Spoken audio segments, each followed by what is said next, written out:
तो इंसान का जीवन अमूल्य है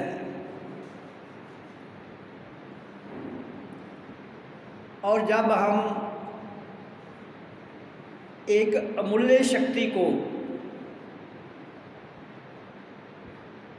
मूल्य के साथ जोड़ते हैं तो बहुत बड़ी गलती है।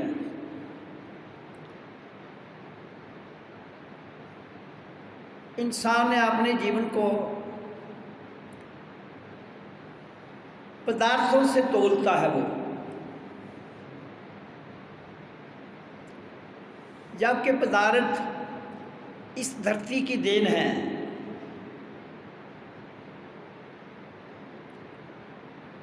तो जब इंसान अपने जीवन को इन पदार्थों से तोलता है तो वो अपनी मंजिल से और राह से भटक जाता है। फिर उसके लिए वो कितने भी तर्क दे, कितनी भी बातें कहे,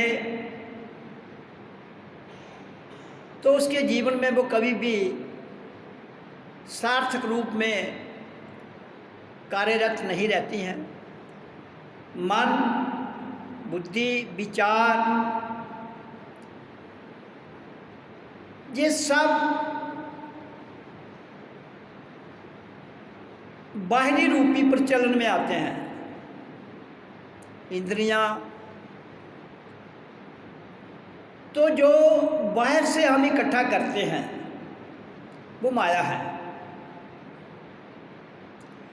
इसलिए आज के युग में क्या, कभी भी किसी भी युग में अगर इंसान आध्यात्मिक रास्ते पर पूर्णता नहीं चल पाया तो उसका कारण तो यही है कि उसने अपने मन को, अपनी बुद्धि को, अपने इंद्रियों को, अपने स्वभाव को, अपने विचारों को जो बाहर फैले हुए हैं उनको फॉलोअप किया। तो जब आप जो चीज़ जहाँ फैली है उसको फॉलोअप करें, उसका जो करैक्टर होगा, उसका जो चरित्र होगा, उसका ही प्रभाव हमारे जीवन पर पड़ेगा।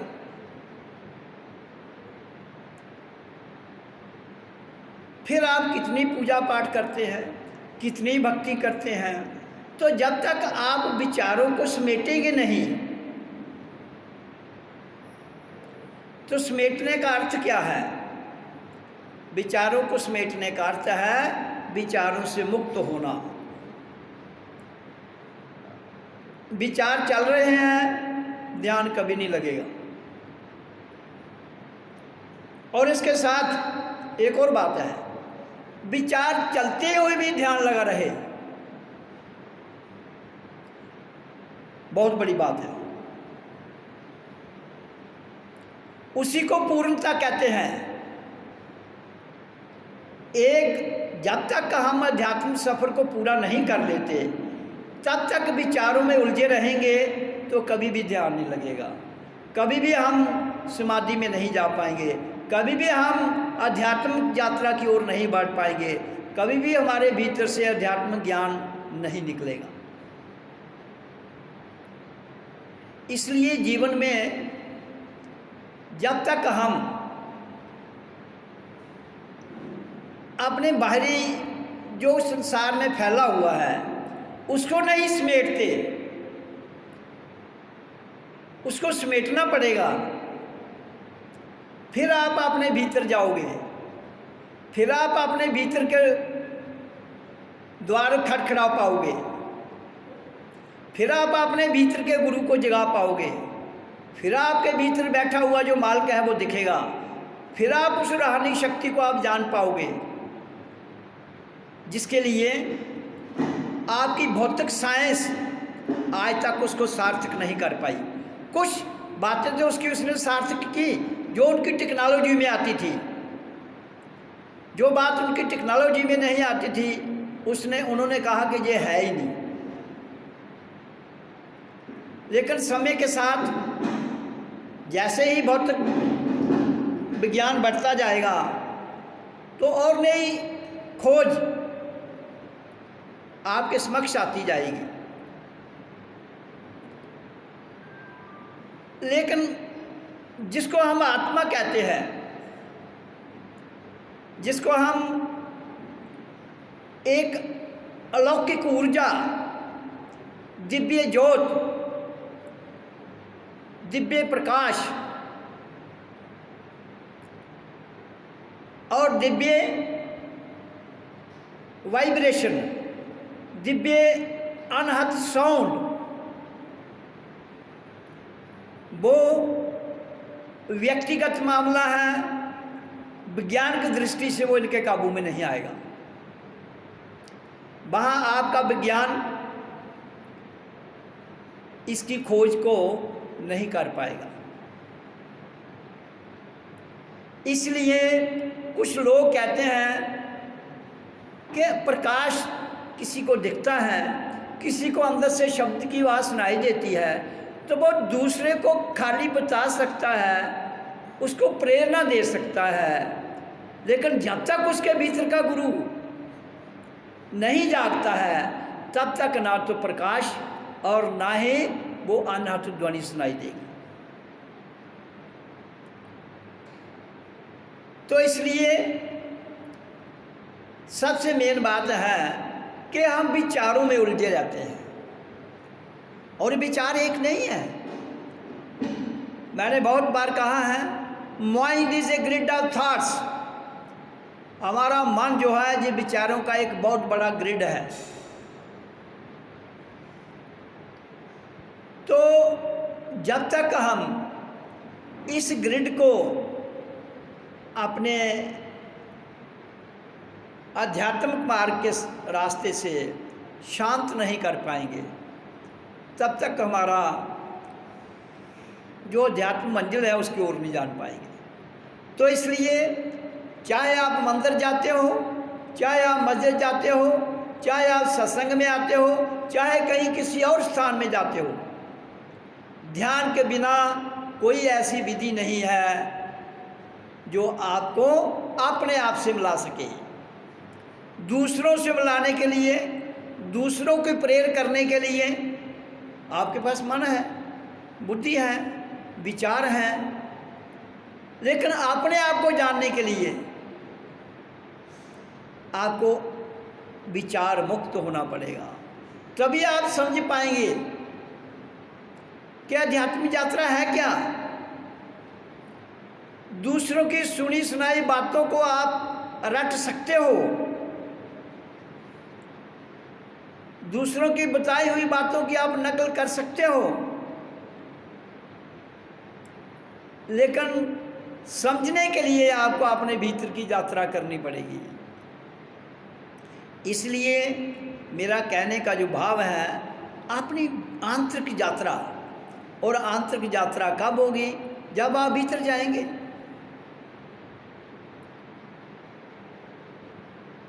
क्योंकि आपका जितना सिस्टम है वो बाहर फैला हुआ है। आंखें बाहर हैं, ये बाहर देखती हैं, मन बाहर की बातों को अपने ग्रहण में लेता है, कान बाहर की बातों को सुनते हैं, जीवा भी बाहर का ही ये खाती है, स्वाद बताती है, बोलती है। तो ये सब बाहरी ज्ञान है। तो जब आप भीतरी ज्ञान में जाते हो, भीतर यात्रा कर लेते हो, आप स्वयं मौन हो जाते हो। इसलिए ध्यान के साथ साथ मौन, जब हमारे भीतर ठहराव आता है तो हम मौन हो जाते हैं। मौन करना नहीं पड़ता है, स्वयं हो जाता है। किसी से बात करने को मन नहीं करता है, अपनी मस्ती में रहता है। नाम खुमारी नानका चढ़ी रही दिन रात। तो फिर नाम की जो खुमारी है उसी में हम मस्त हो जाते हैं, उसी में अपने आप को देखते हैं, उसी में अपने आप को समझ जाते हैं, उसी में हम जीवन यात्रा को पूर्णता जान लेते हैं। बड़े बड़े महल खड़े करने से, बड़े बड़े मंदिर मस्जिद गुरुद्वारे बनाने से हमारी जीवन यात्रा सफल नहीं होगी जब तक हम अपने भीतर अपने आप को अच्छी तरह ना प्रत्यक्ष में देख लें।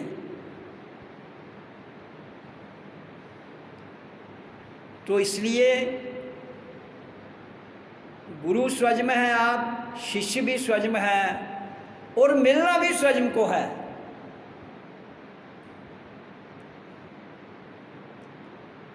प्रयास, मेहनत, लगन, ये हर एक की व्यक्तिगत मामला है।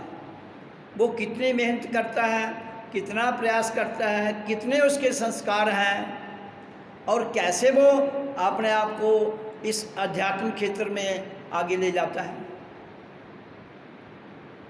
तो ये सारी बातें जो मैं बता रहा हूँ, तो जब तक हम विचार मुक्त ना हो ध्यान नहीं लगेगा।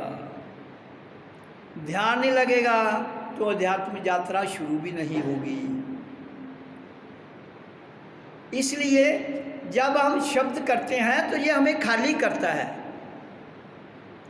शब्द का काम क्या है? प्राण वायु को बाहर फेंकना।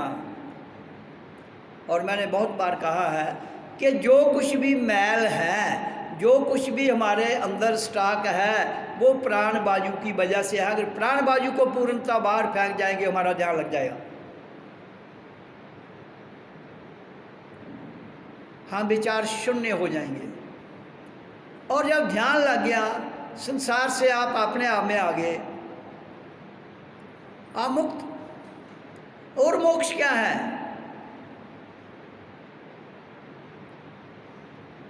लेकिन इंसान के अंदर से डर, वहम, विचार ये उसको घेरे हुए हैं। क्योंकि मैंने कहा अगर मन के साथ चलते हो, अगर मन की बात मानते हो, तो मन विचारों का एक बहुत बड़ा अड्डा है, ग्रिड है, और विचार आते जाएंगे और आते जाएंगे और कभी खत्म नहीं होंगे। इसलिए मन की बात मत मानिए। ये आपको बाहर कितना फैला देगा, ये आपको बाहर कितना दौड़ाएगा, दौड़ दौड़ के आप एक दिन खत्म हो जाएंगे। और ये थकने वाला नहीं है। इसलिए जीवन के रहते हुए मन के पीछे मत भागिए। बुद्धि की बात संसार के लिए, दुनियादारी के लिए दिमाग बहुत बढ़िया है, बुद्धि भी बहुत बढ़िया है, लेकिन अपने लिए इसका कोई काम नहीं है। अपने आप को जानने के लिए इस जड़ बुद्धि का कोई काम नहीं है। इस जड़ बुद्धि के साथ एक अति सूक्ष्म और चेतन बुद्धि जो है, जब आप ध्यान समाधि में जाएंगे तो वो जग जाएगी। जिस तरह आपके भीतर से अति सूक्ष्म बुद्धि चेतनता से जुड़ के, अति सूक्ष्म मन चेतना से जुड़ के कार्य करेगा, तो वो कभी भी आपको दौड़ा के नहीं मारेगा। स्थिर, आपके अंदर एक स्थिरता आ जाएगी, आपके अंदर एक ठहराव आ जाएगा, आपके अंदर एक अनुकंपा वात्सल्य आ जाएगा, आपके भीतर भगवत प्रेम उमड़ेगा, आपके भीतर द्वैत भाव खत्म हो जाएगा।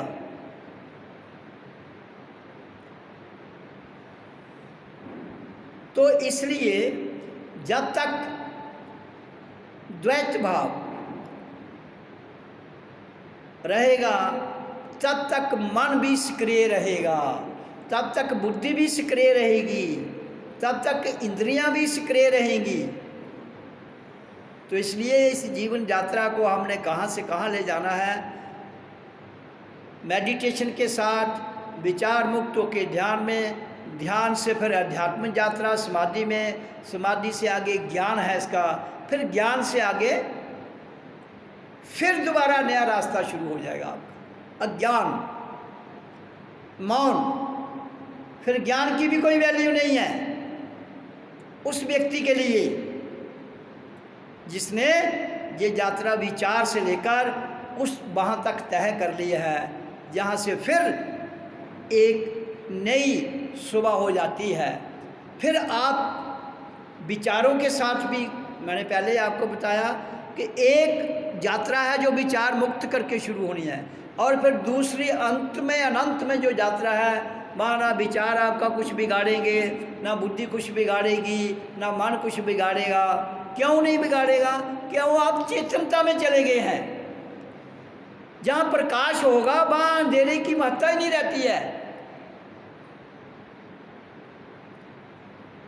तो जब आप उस चेतनता में चले जाएंगे तो मन, बुद्धि, इंद्रियां, ये सब अज्ञानता के अड्डे हैं। ये सब अंधेरे में वास करते हैं और चेतनता हमारी आत्म की शक्ति एक प्रकाश में ज्योतिपुंज है। और जब उस ज्योतिपुंज में आप ठहर जाओगे, फिर ना तो आपका ज्ञान, ना तो आपकी बुद्धि, ना तो आपका दिमाग, ना आपका मन, ना आपकी इंद्रियां को भ्रमित कर पाएगी। तो इसलिए जीरो से शुरू होना है और फिर सीढ़ी के द्वारा धीरे धीरे धीरे अपनी मंजिल तय करते हुए एक ऐसे स्थान में चले जाना है जहाँ आपको एक आनंदित भाव, प्रकाश ही प्रकाश, अनाहत ध्वनि ही ध्वनि जो भीतर से अपने आप निकलती है, जब हम उसको सुनते हैं, जब हम उस प्रकाश में स्नान करते हैं, तो ये सारी बातें, ये सारी शक्तियाँ, मन, बुद्धि, इंद्रियाँ, शरीर, इनसे परे एक नई दुनिया है जिसमें आप अपने आप को स्थिर कर लेते हो। जब आप उस दुनिया में स्थिर हो जाते हो, आप मुक्त हो, फिर आप वो ये संसार की कोई भी बातें आपको प्लस माइनस में ले जाते हुए भी नहीं ले पाएंगी।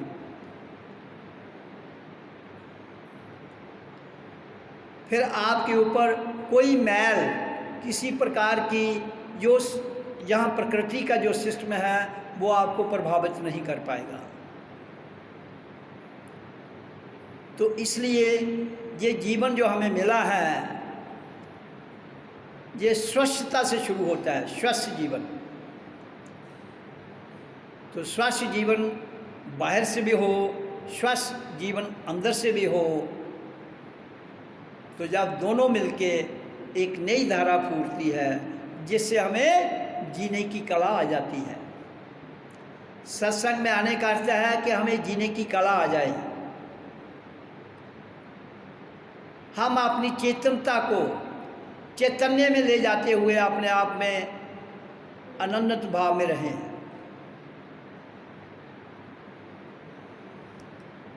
इसलिए मेडिटेशन ही दुनिया का एक कारगर रास्ता है। चाहे हम भजन, पूजा पाठ जो शुरू करते हैं वो सारे इसी की ओर ले जाने के लिए कि हमारा ध्यान लगे, लेकिन होता क्या है कि हमारे जो धर्म गुरु हैं या हमारे जो तथाकथित ज्ञान की बातें करते हैं, वो लोग स्वयं भी ये यात्रा नहीं करते हैं और फिर आपको भी कहते हैं कि परमात्मा को किसने देखा, जबकि परमात्मा को देखने की ज़रूरत क्या है, वो तो आपके भीतर है। देखना उसे होता है जो पराया है। अपने आप को जानना है, अपने आप को समझना है। हमारे भीतर इतनी ऊर्जा है, हमारे भीतर इतना ज्ञान है, हमारे भीतर इतनी शांति है जिसका तुम व्याख्यान नहीं कर सकते हो। उसको जानिए, उसको समझिए, लेकिन हम छोटे छोटे विवादों में, छोटी छोटी बातों में उलझकर अपने अमूल्य जीवन को दिन प्रतिदिन इसकी जो कार्यशैली है उसकी शक्ति को कमज़ोर कर रहे हैं। कोई अच्छा करता है, कोई बुरा करता है, हम उसकी ज़्यादा चर्चा करते हैं। उसने ऐसे कर दिया, उसने ऐसे कर दिया, इसलिए आप अपने आप को जानिए कि व्हाट वी आर डूइंग, हम क्या कर रहे हैं, मैं स्वयं क्या कर रहा हूँ, आप स्वयं क्या कर रहे हैं, इसका प्रश्न भी आपके पास है, इसका उत्तर भी आपके पास है। कोई उत्तर नहीं दे पाएगा। इसलिए आपका गुरु भी आपके पास है, आपका शिष्य भी आपके पास है। गुरु शिष्य दोनों को मिला लीजिए, आप एक बहुत महान गुरु बन जाएंगे। लेकिन आप करते क्या हैं, इंसान करता क्या है, वो मन शिष्य है उसके पीछे भागता है, बुद्धि शिष्य है उसके पीछे भागता है, उसकी गुलामी, मन की गुलामी, बुद्धि की गुलामी, दिमाग की। मेरा दिमाग बहुत तेज है, लोग को स्कीम बता देते हैं किसी को छोटी सी, ओ वाह वो स्कीम सफल हो जाती है, कहते देखा नहीं मेरा दिमाग कितना तेज है, ये कामयाब हो गया। ये बंधुओं, कभी कामयाबी कभी नाकामयाबी, और जब वो कामयाब हो जाते हो तो खुश होते हो, जब नहीं होते हो तो कहते यार ऐसे नहीं, ऐसे करना था। तो दिस इज कॉल्ड प्रेयर, प्रार्थना। कभी प्रार्थना एक्सेप्ट हो जाती है, कभी नहीं होती है। आपको प्रेयरफुल होना है, प्रार्थना पूर्ण। एक समय आ जाए जब आप प्रेयरफुल हो जाए। इसलिए हमें अपने भीतर से पूर्णता लाने की आवश्यकता है। वो कैसे लाएंगे? ये आप तभी संभव कर पाएंगे जब आप ध्यान, समाधि और आंतरिक यात्रा, जिसको आध्यात्मिक यात्रा कहते हैं, उसको करने में सफल हो जाएंगे। ये कोई ऐसा रास्ता तो है नहीं कि दूसरा आपकी उंगली पकड़ेगा ले जाएगा, ऐसा कुछ नहीं है। उंगली पकड़ने वाला और उंगली पकड़ाने वाला दोनों भीतर है, वो दोनों जुड़े हैं। बाहर से किसी ने नहीं आना है आपकी उंगली पकड़ने। उंगली पकड़ने वाला आपके भीतर है और जिसकी उंगली पकड़नी है वो भी आपके भीतर है। जब वो दोनों की सलाह होकर एक रास्ते में चल पड़ेंगे तो जो उंगली पकड़ने वाला है वो आपका गाइड है, जो उंगली पकड़ाने वाला है वो आपका मन है, वो शिष्य है। तो ये यात्रा आपको स्वयं करनी है। और जब आपके अंदर, इंसान के अंदर विचार उठते हैं ऐसे नहीं, ऐसे नहीं, ऐसे नहीं, ये सब मन की कल्पनाएं हैं। और मन की कल्पना का कोई हिसाब नहीं है। अभी एक आदमी के साथ घनिष्ठ दोस्ती है और उसी क्षण उसकी दुश्मनी हो जाती है। क्यों? कारण मन, और मन से उठने वाले विचार, और बुद्धि जो उसको पक्का कर रही है, सक्रिय कर रही है। तो जब आप किसी चीज़ को सक्रिय भाषा में ले जाओगे तो आपका मन, आपकी बुद्धि ये आपसे आगे हो जाएंगे और आप इनके पीछे चल पड़ेंगे। तो ये जो प्रतिक्रिया है ये हमारे लिए घातक सिद्ध हो सकती है। ये प्रतिक्रिया हमें मार्ग से भड़का सकती है। ये प्रतिक्रिया हमें उस इलाही ताकत की ओर ले जाने में बहुत बड़ी रुकावट बन जाएगी।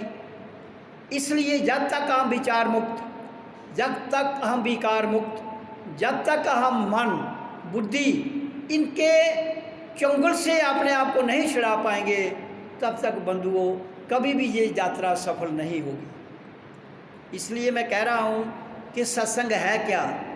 सत्संग है विचार मुक्त, ज्ञान मुक्त, समाधि मुक्त, ध्यान मुक्त। लेकिन कब? ये सारी यात्रा तय करने के बाद। इन सब से मुक्त, इनकी कोई महत्ता नहीं रह जाएगी। क्यों? उस दिन आप प्रेयरफुल हो चुके होंगे। उस दिन आप अपने आप को पूर्णता समझ चुके होंगे। फिर आपके लिए कोई कायदा कानून, कोई मर्यादा कुछ मायने नहीं रखेगी। क्यों नहीं रखेगी? क्योंकि तब तक आपने अपनी प्रार्थना को पूर्ण कर लिया है। फिर आपको प्रेयर नहीं करनी है। There is no need of prayer.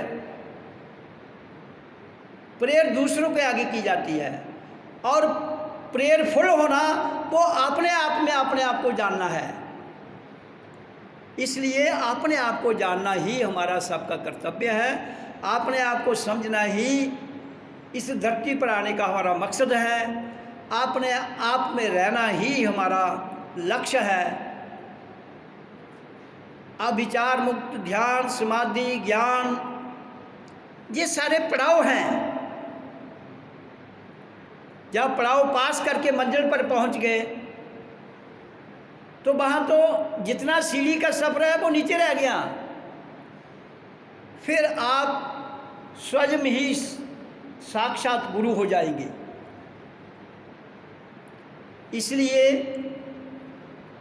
मैं सबको ये कहना चाहता हूँ कि गुरु शिष्य की परंपरा जो है वो आपके भीतर की है, बाहर की नहीं है। अगर उस परंपरा को हम बाहर ले जाएंगे, भ्रम में रह सकते हैं, धोखे में रह सकते हैं, क्योंकि बाहर तो कभी भी धोखा हो सकता है, बाहर तो कभी भी हमें गुमराह किया जा सकता है, बाहर तो कभी भी हमें उसी अंधेरे में धकेल दिया जाएगा जिसमें हमारा मन फंसा है, बुद्धि फंसी है और बड़ी बड़ी कहानियाँ।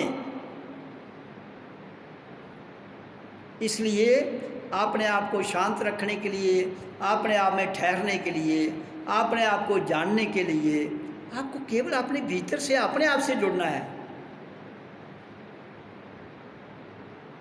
अगर हम अब शास्त्रों की बात, कुछ लोग कहते हैं कि शास्त्र जो है, शास्त्रों में जो लिखा है, जिसने वो बोला है, अब कबीर है, कृष्ण है, रविदास है, उन्होंने जो बोला है उस पर चले हैं। वो उन्होंने उसको प्रैक्टिकली जीवन में सार्थक करने के बाद बोला है। लोग आपके धर्मगुरु सार्थक किए बिना उन श्लोकों को रट के बोल रहे हैं। इसलिए ये संसार के नियम, संसार की बातें, संसार की जितनी भी प्रथाएं हैं, ये उस स्थान पर कोई मायने नहीं रखती हैं। ये तो आपका संसार का कार्य चलाने के लिए है। अब यहाँ का रीति रिवाज कुछ और है, कहीं का कुछ और है, तो वहाँ के मुताबिक वहाँ की प्रथाएं हैं।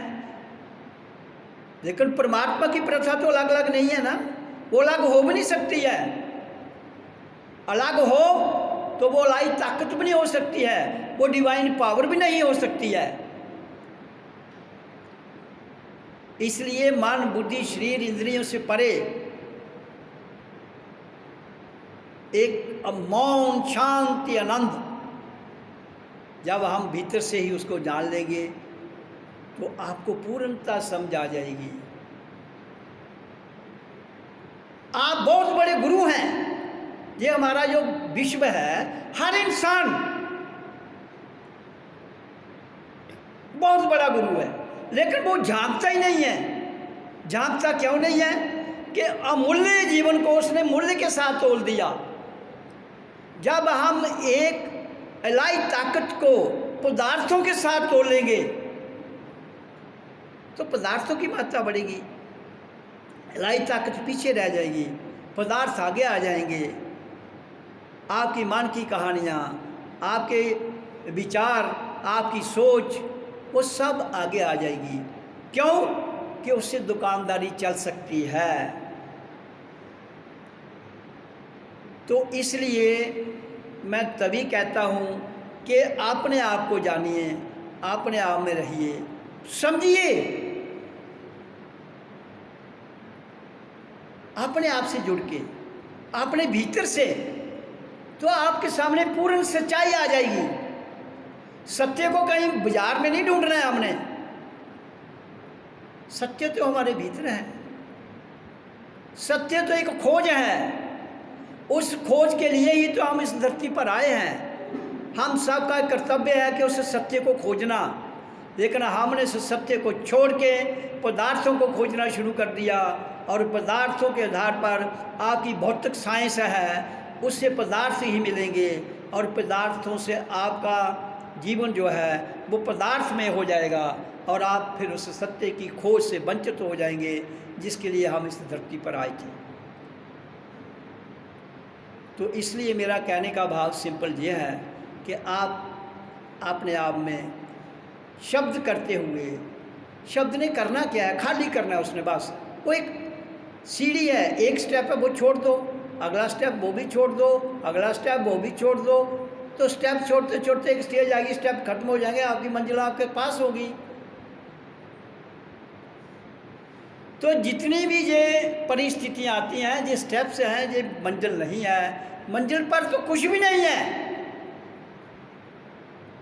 दिक्कत तो सीढ़ियाँ चढ़ने में है। सीढ़ियाँ चढ़ने के बाद मंजिल पर तो आनंद है, शांति है, ठहराव है, अपना आप है, अपने सिवाय कुछ भी नहीं है। और जब अपने सिवाय कुछ नहीं है, उस दिन आपको ज्ञान हो जाएगा कि वो ईश्वरीय शक्ति, वो परमात्मा कण कण में वास करता है।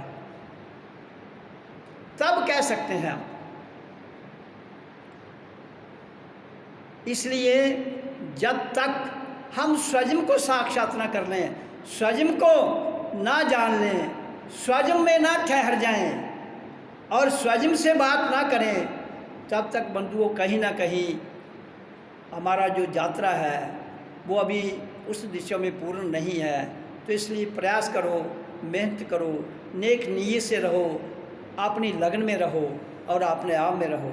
जब आप ऐसा करने में समर्थ हो जाओगे तो ये यात्रा तय हो जाएगी और आप मुक्त हैं और जिसके लिए आए हैं वो कार्य सफल हो गया। उसके बाद फिर जब आप जाना चाहते हैं जा सकते हैं, कोई पाबंदी नहीं है, कोई किसी को मारता नहीं है। तो इसलिए सत्संग में आने का अर्थ क्या है? मैं किसी को सन्यासी नहीं बनाना चाहता हूँ, मैं किसी को साधु महात्मा संत, मैं सिंपल इंसान को रियलाइज करवाना चाहता हूँ कि तुम किस लिए इस धरती पर आए हो, कौन हो। तुम माया नहीं हो, तुम पदार्थ भी नहीं हो, तुम शरीर भी नहीं हो, तुम बुद्धि भी नहीं हो, तुम मन भी नहीं हो, तुम इंद्रियां भी नहीं हो। लेकिन हम तो इन्हीं सबको देख रहे हैं, हम तो इन्हीं की पूजा कर रहे हैं, हम इन्हीं को मान रहे हैं। इस बात का निर्णय लेना है कि अगर हर शास्त्र में लिखा गया है कि मैं आत्मा हूँ, अहम ब्रह्मस्मि, तो फिर वो आत्मा पदार्थों से परे है। तो फिर जब तक हम उनसे परे नहीं जाएंगे तो उस आत्मा की अलौकिक शक्ति को, उस आत्मा की अलौकिक ज्ञान को नहीं जान पाएंगे। इसलिए मैं कहता हूँ कि हर इंसान धरती पर आया है और उसको पूर्ण अधिकार है कि वो अपनी खोज करे, अपने आप को जाने, अपने आप को पहचाने और फिर अपने आप को माने। हमारा अपना आप ही खुदा है, हमारा अपना आप ही ईश्वर है, हमारा अपना आप ही डिवाइन पावर है, लेकिन भीतर जाने की आवश्यकता है। ओ